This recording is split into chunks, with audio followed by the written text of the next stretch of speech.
Hello everyone. Hi, I'm Saiful Islam. I'm a migrant worker in the construction industry. I have been working in Singapore for 5 years. When I first came to Singapore, I never imagined that I would be able to give a speech in this kind of setting in front of an audience of 300 or 400 people.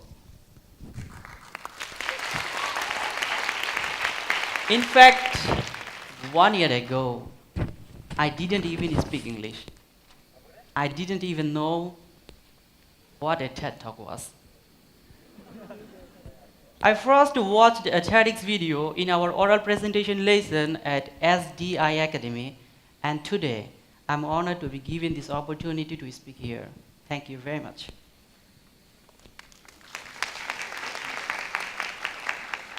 I would like to share my experience with all of you.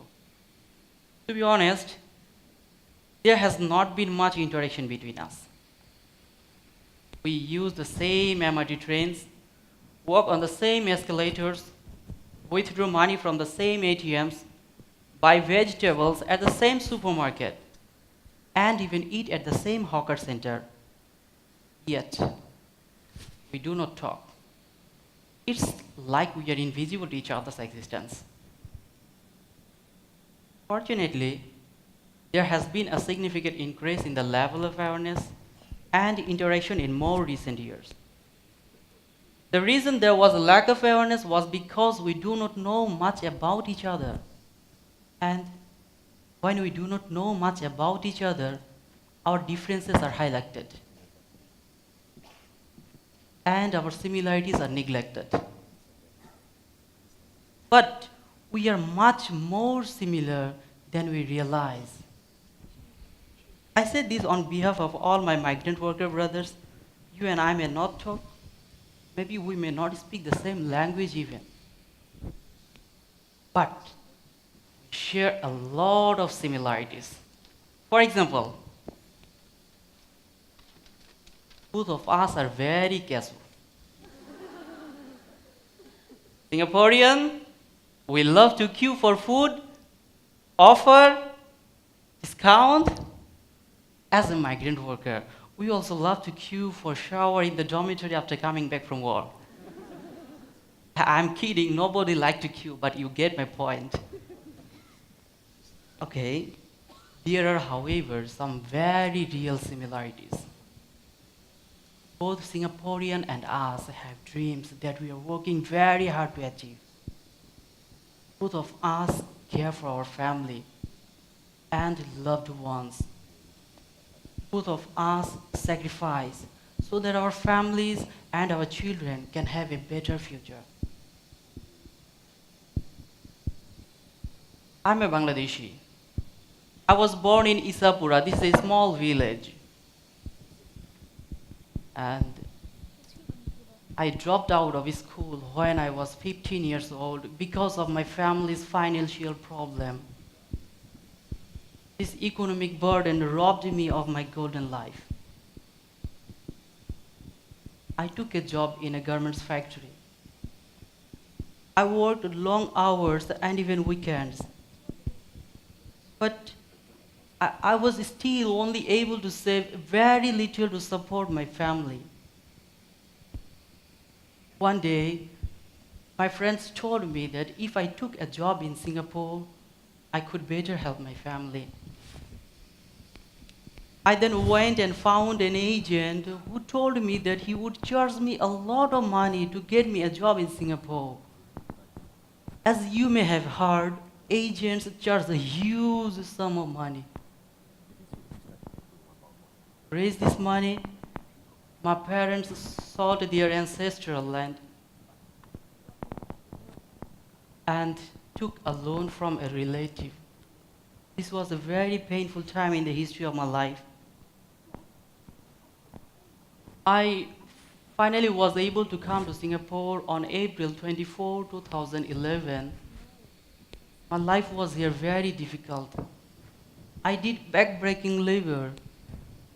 My first job was river bending. This is a very hard job that requires a lot of physical strength.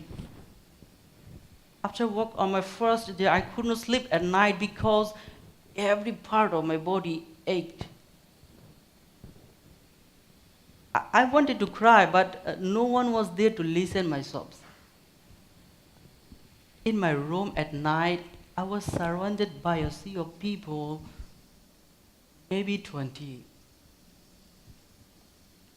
But I have never felt lonely. And I continued to persevere and kept on working hard. And I was one of the lucky ones to be recognized for my hard work by my supervisor, Mr. Go Seng Lai. One of the special person in my life, Mr. Go Seng Lai. He is an inspiration for me. He motivated and encouraged me to do short courses like safety supervisor, work at height supervisor, forklift driving license, and other technical certifications. I performed well in these courses and my supervisor recognized my good work. Then he told me I should go improve my English. And I understood no one can expect to get a better job without knowing English. To further improve myself, I took an everyday English course from SDI Academy. I had a lot of fun, a lot of activities, our dragon boating racing, Chinese New Year picnic. We are here 4 mentors with our Tawfiq sir. After completing my everyday English course, I took oral presentation lesson. In my oral presentation lesson, I once saw a video about Jack Ma. I find Jack Ma to be a miracle person. Oh, he's really amazing guy. I listened to him, he said he applied for 400 jobs and got rejected by all of them. I remember watching this video, he said he applied for a job at KFC. 24% applied for the job. 23 got the job, except for Jack Ma. Again, a few months later, he applied for a job in the police force. 7 people applied for the job. 6 got in, Jack Ma failed again. Not only these 2 times, he failed many times, but he never gave up. Jack Ma failed to get admission to Harvard 10 times, but now they invite him to come and give talks. Jack Ma grew up in China, but he wanted to learn English, so he provided free tour guide to the tourists in China for 9 long years just to learn English. He constantly kept trying to improve himself. He used every opportunity to upskill and become better. When I learned about Jack Ma, I tried to improve my future also like him. This motivated me to learn new and higher level skill. I went to my supervisor and requested him for an office job. I wanted to learn about AutoCAD inventor designing. And he allowed me to go take a course on it at Singapore Polytechnic. And he allowed me to leave work early to go study.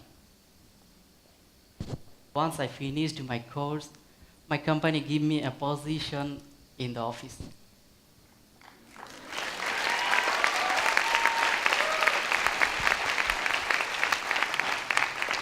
A computer and an email. Nowadays, I help my supervisor in inventor designing. Even 1 year ago, I could never believe I would be able to reach this position, that I would be sitting on a chair and doing this kind of work. My next target is to obtain a diploma in mechanical engineering. But my study level is very low since I left school early. They told me to do a foundation course, and if I do well in that, they will let me pursue a diploma. My goal now is to do my foundation course well. So, as I said earlier, migrant workers are more than just guys in yellow helmet and high visibility vest. Beneath all that, you and I are very alike. I too have dreams just like you. I too have ambition and drive. I too want to become the best possible version of myself so that I can give more opportunities to my brothers and my sisters and a better life. My old parents, circle, compass, and guide of my life. My mama and papa, I love you so much.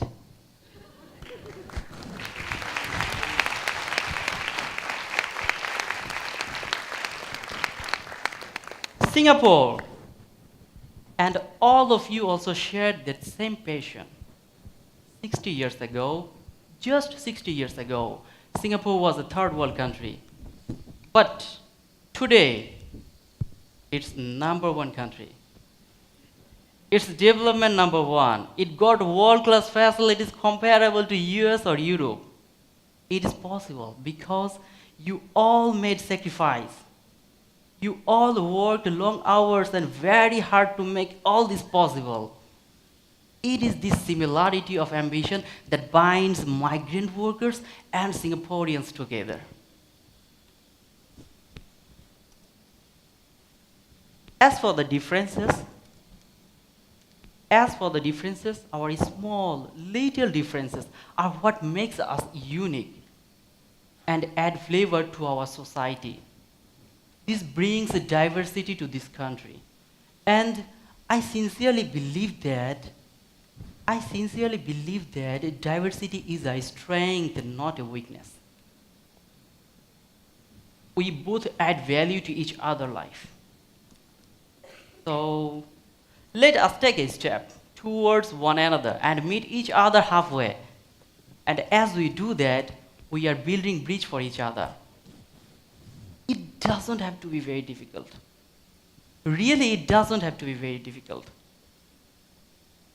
Next time, you sit next to a migrant worker in the MRT, or stand in front of him in a queue, just try to strike up a conversation. You will realize very soon that there is more similarity between us than meets the eye. And if you feel the language barrier is the problem, one can always fall back on the universal language of smiling. Thank you very much.